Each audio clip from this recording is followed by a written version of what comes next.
Aujourd'hui, c'était pas un match pour les enfants, les gars. Ça, c'était un match d'hommes. Aujourd'hui, c'était la bagarre entre le Mali et le Maroc, les gars. C'était des duels, frère. Aujourd'hui, c'était un match d'hommes. C'était une histoire de penalty. Et ouais, là, les gars, il y a penalty. Même si cette main, elle aide Brahim Diaz, les gars, il y a penalty. C'était vraiment une histoire de penalty. De l'autre côté, pareil. El Yamik qui fait la faute sur Sinayoko. Penalty. El Yamik, je sais pas pourquoi il est titulaire, les gars. Il mérite jamais sa place. Aïd Boutlal, en pleine bourre. C'est aujourd'hui qu'il fallait l'essayer, celui-là. Il a 19 ans, c'est l'avenir du Maroc. C'est aujourd'hui que tu dois le tester. Comme ça, tu sais si c'est lui qui va faire la charnière avec Naïef Aguerre. Ou Naï, on en parle, les gars. Mais wallah qu'il est trop fort, machallah. Pourquoi c'est pas un Algérien, lui, les gars? Oh, j'aimerais trop qu'il soit algérien, ce mec. Oh, qu'est-ce qu'il irait bien que le jeu de l'Algérie, lui. Oh là là là là. Par contre, Saï Barry, les gars, je comprends pas pourquoi il est titulaire. Wallah, je comprends pas pourquoi ce mec est titulaire. Il y a ce phénomène du Betis Séville qui est sur le banc. Mais voilà que les gars, lui, à la CAN, mais tu lui laisses 60 minutes, il fait un festival, lui. Je ne comprends pas pourquoi il est pas titulaire, lui. Bon courage à Walid Regragui, les gars, mais voilà que Mazraoui, il fait un début de compétition exemplaire.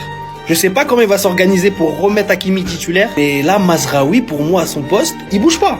Pour moi, il bouge pas, les gars. Franchement, Brahim Diaz, les gars, combatif, décisif, très technique, y a rien à dire. Pour ses 2 premiers matchs de la CAN, wallah que c'est du haut niveau, les gars. Il s'est battu tout le match, il a tout donné. Brahim Diaz, bravo. Wallah, bravo. Lui, ce défenseur gauche, je sais pas d'où il sort, hein. Mais qu'est-ce qu'il est fort, machallah. C'est un phénomène, les gars, ce défenseur gauche, hein. Lui, il doit signer dans un grand club en Europe, c'est sûr et certain. On est tombé sur un vrai match de Coupe d'Afrique des Nations, les gars. Vous avez vu le match? L'intensité du match, les contacts, les duels. Oh là là, aujourd'hui, c'était vraiment un match d'homme. Les amis, il faut qu'on se pose et qu'on parle sérieusement de l'arbitrage de cette CAN. Et moi, c'est un sujet personnellement qui me fait chier parce que j'ai pas envie que ça salisse l'image de la CAN.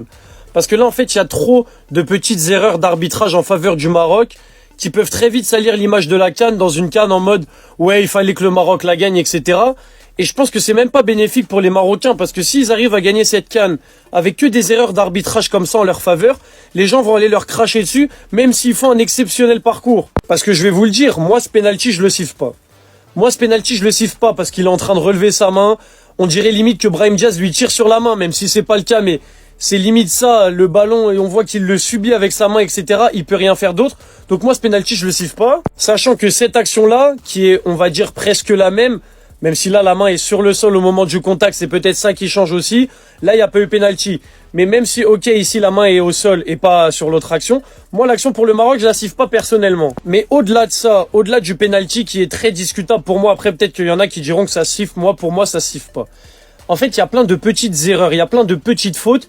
Tous les 50-50 sont sifflés en faveur du Maroc. Moi c'est ce que j'ai vu aujourd'hui. Déjà le penalty contre les Comores qui a été accordé, je l'ai trouvé très gentil. Celui-là, je l'ai trouvé très gentil aussi. Et c'est plein de petites erreurs, plein de petites fautes qui sont accordées au Maroc, etc., qui sont un petit peu répétitives.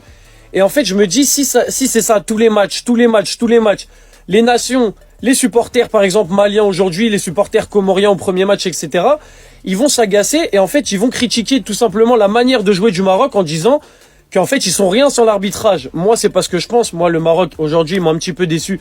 Mais je sais que c'est une très grosse équipe, une équipe qui joue très bien au football. Et en fait, ces erreurs d'arbitrage, j'ai tout simplement pas envie que ça gâche l'image de la CAN, que ça gâche le parcours du Maroc. Donc je sais pas ce que vous en pensez, mais je pense qu'il faut faire quelque chose sur cet arbitrage et que, voilà, qu'on se dise, voilà, il faut arrêter. C'est pas parce que c'est au Maroc que tous les 50-50 doivent être sifflés en faveur du Maroc, etc. Et ces actions-là qui sont un petit peu douteuses, il va falloir arrêter pour le bien de tout le monde et pour le bien de... respect au Mali. Les Maliens, big respect. Non, la vérité, faut applaudir. Big respect aux Maliens. Faire un match nul dans un stade comme ça, où il y a 80% de Marocains, en affrontant les favoris dans leur deuxième match de la compétition chez eux, c'est très solide. Et ce soir, le Mali, ils ont été très solides. Ils se sont procuré beaucoup d'actions sur les 30 premières minutes. On a vu le Maroc dominer. Moi, je pensais que ça allait se finir en 2-3-0 pour le Maroc. Mais ils ont pas lâché. Ils ont eu la mentalité. Ils ont pas lâché. Bon, après, je vous mens pas. Ce qui m'a un peu déçu dans le match, c'est que j'avais plus l'impression que c'était du catch que du foot. Il y a trop de fautes, les gars. Trop de fautes, trop d'embrouilles. Trop d'anti-jeu, c'est pas bon. Un penalty du côté du Maroc, un penalty du côté du Mali. Brahim Diaz en feu, les gars, je suis désolé, il m'a fait trop kiffer ce soir. Moi, les gars, j'aime le football, donc les joueurs comme ça, c'est obligé qu'ils me touchent. Quand il a la balle dans les pieds, c'est direct les gars, tu ressens le talent, tu ressens le génie, il provoque en plus le penalty. Mais bon, pour revenir sur le match, c'était un match largement plus serré qu'on l'attendait. Et le pire, vous savez c'est quoi? C'est qu'il y a des Marocains qui me l'avaient dit avant le match, qui se voyaient pas forcément gagner facilement. Parce que le Maroc, on le voit, hein, ils ont beaucoup de pression sur les épaules. Depuis le début de la CAN, ils ont énormément de pression et ça se voit sur le terrain. Donc c'était quand même un beau match. Bravo aux Maliens, bravo aux Marocains. C'était un match nul. Voilà les gars, ça arrive. S'il vous plaît, ne s'agirait pas de vanner le Mali, mais plutôt vanner le Maroc. Vanner mon pays. On a saisi les pénalités lors de cette séquence de Brahim Diaz. Ok, compréhensible, le joueur malien touche le ballon avec sa main dans la surface de réparation. Mais là, vous allez me dire que sur cette séquence de El Yamik, fallait voir la VAR. Pour ceux qui ont bien regardé le match, je sais pas si vous le savez, mais l'arbitre a revisionné 40 fois. 40 fois les images, à savoir s'il y a pénalité ou pas concernant le tacle de El Yamik. Pour moi, c'est une singerie. Et ce qui est embêtant dans cette séquence, c'est que oui, selon moi, il y a pénalité parce que voilà, il y a même. Mais cet après-midi, quand il y avait l'Égypte versus Afrique du Sud, on n'a pas sifflé pénalité pour l'Afrique du Sud, sachant que c'est la même sorte de match. Il y a un truc qui ne va pas dans cette CAN en fait. Comme nous avantagés et de loin par rapport aux autres pays, y a-t-il un mépris ou des conséquences que nous voulons donner auprès des pays africains de couleur noire? Parce que c'est ça le message que vous envoyez à la FIFA. Le message de dévalorisation, de défavorisation auprès des pays africains. Quant à mon pays, le Maroc, on a été pourris. Nous n'avons pas joué avec une telle performance comme si nous étions les Brésiliens d'Afrique. Si je retiens une seule chose de positif dans ce match, c'est clairement Mahamadou Doumbia, numéro 8 qui à l'âge de 21 ans a osé grailler l'effectif marocain aujourd'hui. Dégoûté. Vous me dégoûtez. Vous avez pas honte. Bande de clowns que vous êtes. Vous nous foutez la honte. Vous nous foutez la honte contre le Mali. Contre le Mali. 0 CAN dans leur histoire. En 3 mois, les équipes du Maroc de jeunes et les locaux et la Coupe arabe, on a un plus grand palmarès qu'eux, les frères. On n'a pas réussi à les battre. Leur président de leur fédération, il est en prison. On n'a pas réussi à les battre. C'est la seule grande nation, entre guillemets, de cette première journée qui a gagné aucun match. On n'a pas réussi à les battre. Vous, franchement, vous me foutez la honte. La vérité, on est les petits du Mali. La vérité, aujourd'hui, on était les petits du Mali. Aucune excuse, il y a zéro excuse, à domicile, chez nous, avec un arbitrage très gentil avec nous, très gentil avec nous les frères. On n'a pas réussi à gagner. Mais c'est une catastrophe, c'est une honte de voir ça. C'est là où je vous dis, vous me dégoûtez. C'est là où je vous dis, les gars, depuis plusieurs mois, quand je vous disais, les frères, quand je vous disais, les vieux matchs qu'on faisait contre le Bahreïn, la série de victoires contre les équipes de l'UNICEF, là. Les gars, je vous disais, cette série de victoires, ça servait à rien. Cette série de victoires, tu pouvais la prendre, cette série de victoires, et te la mettre dans le fion. Premier gros adversaire, et c'est même pas le plus gros que tu vas affronter dans cette CAN. Il t'attend, il y a encore l'Égypte qui t'attend. Il y a encore la Côte d'Ivoire, la RDC, Sénégal. Et là, même pas un gros, c'est un... Voilà les gars, j'ai même pas envie de manquer de respect au Mali parce qu'au final, c'est eux qui nous ont pissé dessus aujourd'hui. C'est eux qui nous ont pissé dessus et franchement, ce match nul est totalement mérité. Ils ont mérité leur match, ils auraient même pu mériter plus. C'est une honte les gars. Je vous le dis les gars, franchement c'est une honte et commencez même pas à me rendre fou, faut soutenir, j'en ai rien à foutre les gars. La vérité, moi, c'est fini frère, voilà, c'est trop pour moi. C'est d'une trop pour moi les gars. Donc j'espère vraiment qu'on va se ressaisir les frères. J'espère vraiment qu'on va se ressaisir. À 2 doigts les gars, à 2 doigts, le Mali devenait la risée d'Afrique. C'est-à-dire qu'aujourd'hui, en termes de fitna, ce qui aurait été proposé si ce ballon il était rentré à la dernière minute les gars, c'est là qu'en fait c'est le genre de choses tu te dis, ça peut que arriver à la CAN ça. Le frérot, il voit qu'il y a un centre fort dans sa surface, il veut la remiser pour son gardien. Un défenseur normal, il l'aurait remisé avec sa poitrine. T'as capté? Avec sa poitrine. Il a voulu remiser le ballon avec sa tête en visant le petit filet. Mais c'est le diable ou quoi? Les gars, au nom de Dieu, on est passé à côté d'un truc de ouf. Parce que le niveau de fitna qui aurait été proposé si ce ballon il était passé. Non les gars, ce mec là, il serait pas rentré au Mali lui hein. Ah non. Ceux qui ont la rêve du Colombien là, qui s'était fait fumer à la Coupe du Monde, je crois, 82. Ce qui aurait été proposé, les gars, en fait, j'ai serré quand j'ai vu cette action. Parce que ça, là, normalement, ça, tu vois ça, tu te dis, mais ça lui a fait un méchant virement. Mais en fait, non. Il s'est dit que c'était la meilleure solution, là, à ce moment du match, de remiser la tête avec le front vers son gardien. Franchement, dites parce que vous pensez les Maliens de cette dernière action. Mais félicitations à vous. Vous avez montré à l'Afrique entière que le Maroc est vite fait. Qu'il y a vraiment que Brahim Diaz qui sort du lot. Bah. En fait, ça va être ça à tous les matchs ou c'est comment? Parce que là, il faut m'expliquer. Et surtout que ce penalty sifflé pour le Maroc, il pose problème, les gars. Parce que quelques heures avant, l'Afrique du Sud n'a pas eu de penalty pour cette main. Donc pourquoi le Maroc a eu un penalty sur cette main? Parce que moi, je vous le dis objectivement, c'est mon point de vue, c'est peut-être pas le bon, mais pour moi, il n'y a pas penalty. Je vous dis la vérité, pour moi, il n'y a pas penalty. Le frérot, il tombe, il se relève. Vous voulez qu'il se relève comment? Il doit utiliser sa main. Brahim Diaz, il lui met le ballon sur la main. Voilà. Tu dois pas siffler penalty. Le frérot, c'est sa main d'appui. Les gens nous font chier avec ça. Et ça a été pourquoi l'Afrique du Sud n'a pas eu de penalty. C'est parce que là, c'était la main d'appui. Donc pourquoi quelques heures après, dans un autre match, là, cette fois, c'est sifflé. Les gars, il est là le problème. C'est que les mains, c'est trop fou. Les règles, on n'y comprend rien. C'est un bordel pas possible. Entre chaque match, ça change. Parce que oui, les gars, ça joue à l'appréciation de l'arbitre. Et chaque arbitre n'a pas la même vision des choses. Là, le frérot, lui, il a sifflé penalty. Celui à l'autre match de l'Afrique du Sud, il a pas sifflé péno. Sauf que ça pose problème. Parce qu'en fait, on sait pas où se mettre. On comprend rien du tout. Et là, je suis désolé. Pour moi, c'est pas penalty, les gars. Il y a pas péno. Le frérot, il se relève. C'est sa main d'appui. Il va pas rester au sol.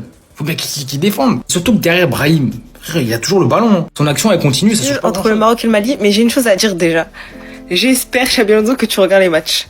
Et parce que mon chouchou, là, aujourd'hui, depuis le début de la CAN d'ailleurs, qu'est-ce qui lui arrive?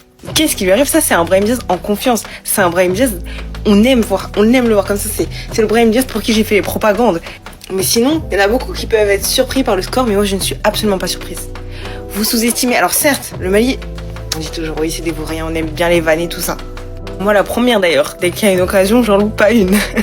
Mais la vérité, c'est qu'on l'a vu encore ce soir, il y a de la qualité dans leur effectif. Ils ont un plan de jeu.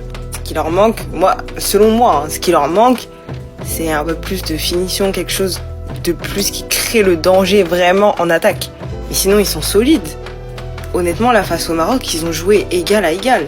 Franchement, je suis un peu déçue parce qu'au final, à la fin du match, il n'y a personne à vanner. Et dans ce match, on a quand même vu beaucoup d'intensité. Beaucoup de coups aussi. C'était quand même assez violent, surtout la première période. J'ai trouvé vraiment... C'est un match de catch ou... Bref, pour ce premier gros choc de la compétition, un peu déçu qu'il n'y ait pas de vainqueur, mais pas déçu du match. Marocain, mais je suis désolé, il faut dire merci à l'arbitre. Merci de ne pas avoir sifflé la main de Aguerd. Sinon, il y a 2-1 pour le Mali. Sur le penalty de Brahim, il y a penalty. Pour le penalty de Sinayoko, normalement, t'es même pas censé aller voir la VAR. Tu le vois direct, c'est un attentat de Yamir. On va quand même faire le top et flop, c'est parti. En premier top, on va mettre Brahim Diaz, qui fait un match exceptionnel. Et je suis dégoûté, parce que pour moi, c'est son meilleur match avec l'équipe du Maroc. Que ce soit dans la combativité, dans les combinaisons, il était tellement exceptionnel. C'est une masterclass qui nous a sorti en première mi-temps. En deuxième top, encore une fois, c'est la même que le premier match. El Ainaoui, je suis désolé, il fait le travail à la fois de Ounahi et de Amrabat. Les deux à côté, c'est catastrophique. En troisième top, j'ai envie de mettre Salah Din et Masraoui. Et là, on va passer au flop. El Yamir, je suis désolé, frérot. Mais qu'est-ce que tu nous fais? Frérot, tu nous as niqué, c'est la vérité. Faut pas tomber que sur lui, parce que Saïbari, offensivement, c'était nul à chier. Arrête. Amrabat et Ounahi, vous répondez encore une fois absent. Assumez vos statuts. Je suis désolé, vous aussi c'est flop. Moi je suis pour que ce milieu à 3 reste comme tel, mais derrière faut pas oublier qu'il y a des Khenous. Faut pas oublier qu'il y a des Saïbari. Bougez-vous. Il n'y a pas d'état d'âme, t'es pas bon, tu sors. Là les gars, je vous le dis, le problème de ce qu'est en train de faire Walid Regragui et de la manière dont joue le Maroc, c'est que là, les autres nations, ils se disent, le Maroc c'est prenable. Le Maroc c'est prenable. Et là c'est ce que tu vois là pour l'instant. C'est ce que tu vois là, c'est la réalité de ce que tu vois. Hein. Oui Yanis, t'as raison. Non mais c'est vrai les gars. C'est vrai, hein. Là, c'est dur. Hein. Et moi je me rappelle des matchs, les matchs avant la CAN, où ça gagnait certes, mais que ça jouait mal. Et qu'il y en a qui le disaient, ça joue mal, le contenu il est dégueulasse.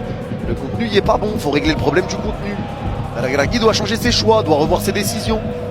Et certains qui disaient justement, ouais mais la série de victoires, la série de victoires, la série de victoires. Les gars, pour moi le problème du Maroc là c'est offensif, et notamment les ailiers. Mais pour moi c'est offensif, vous en pensez quoi? La plus grosse performance individuelle dans ce début de cette CAN les gars. Lassine Sinayoko, la définition de mouiller le maillot pour son pays les gars. Il a fait un match de combattant, il pressait, il harcelait les Marocains, il proposait des solutions les gars. J'ai jamais vu un joueur autant mouiller le maillot. Quand tu mets tes meilleurs joueurs sur le banc, les milieux tu les vois faire des passes hasardeuses, des passes franchement techniquement. Le milieu de terrain du Mali c'était très compliqué, mais il pouvait compter sur Sinayoko. Ça lui envoyait des ballons casse-pipe, il remisait disait, mais il y avait personne qui suivait. Il s'est tellement battu dans ce match, les gars. Carrément, j'ai envie de faire une vidéo que pour lui, tellement j'ai été impressionné par la détermination de son match. Et jusqu'au bout, c'est lui qui s'en va provoquer son propre penalty, qui transforme pour éviter la défaite au Mali, qui les aurait mis dans une situation très très délicate. C'est très rare que je suis bluffé par l'impact d'un joueur. Franchement, les gars, il m'a choqué comment il était essuelé dans le match. Tellement il a donné dans ce match-là, les gars, il est sorti sur blessure, il était KO à la fin du match. Big respect Sinayoko, tu es un joueur incroyable. Kylian, t'étais au stade, t'as bien vu comment un attaquant il peut mouiller le maillot pour son équipe, hein. Kylian, j'espère que t'as pris des notes. Attention les pro Mbappé, venez pas me tomber dessus, c'est de l'humour.